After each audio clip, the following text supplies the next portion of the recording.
Ciao y'all, welcome to Making a Musician. It's me, your host, Helen. Welcome to week 4 of 30 days of scales. It has definitely been more than 30 days of scales, but for all intents and purposes, it's day 30 and we're kissing this one goodbye. Okay, at first I was really excited about this challenge, and then if you've been following along, you're probably very aware that I absolutely burned myself out on scales, which was not fun. And that was around the 2-week mark. I just was playing way too much. I had too high expectations of myself, and I really burned myself out and stopped having fun with the challenge. And then around week 3, I was like, this is wildly unsustainable and I need to change my approach. So I did, and now this week I started having a nice time with the challenge again. It was a lot more relaxed, but still very productive, which was kind of what I was going for in the beginning. So that was good. In the past, when I burned myself out on scales, I was playing exclusively scales all day and I wasn't playing any like music. And recently that's been very different. I've been playing fewer scales, and so I've been playing a lot of literature. I've been just sitting down, playing fun things, going through my books, doing a lot of sight reading, and that's been really lovely. So as far as the scales I was playing, I did all keys up to 5 sharps and 5 flats in major keys, and I did 1 and 2 octave scales every day. In the past with the scale challenge, I had to play each scale at least 15 times correctly and with like good technique, and this time it was maybe I would play it 1 or 2 times just to make sure I really had it in my hands, I felt good about it, and then I would move on to whatever the next scale was.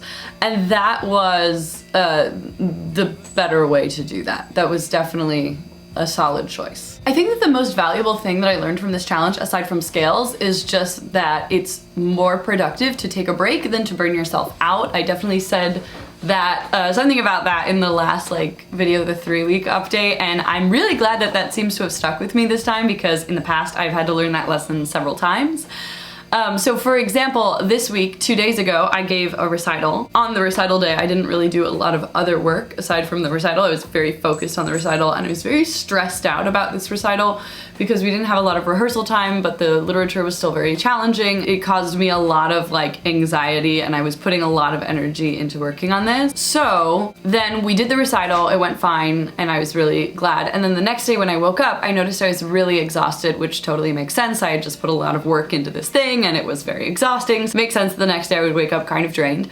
But instead of doing what I would normally do, which is push on and still have a giant laundry list of things for myself to do, I just kind of gave myself some time, and I didn't quite take a break. I just had a very slow morning. I had a really relaxing day. I let myself get as little or as much done as I needed to, which was a fantastic way to go about that. Now, today, because I took time off yesterday, I feel fine and I feel ready to work again, versus in the past, I think I would still be recovering.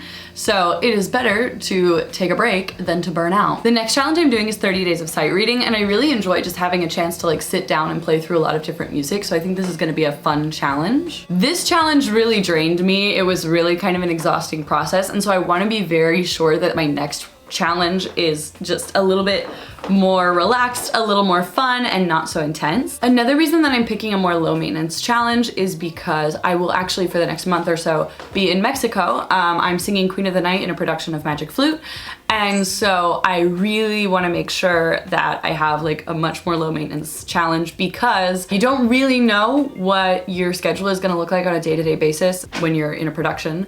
And Queen of the Night is not a very long role. It's very short. You have 2 arias and 1 ensemble.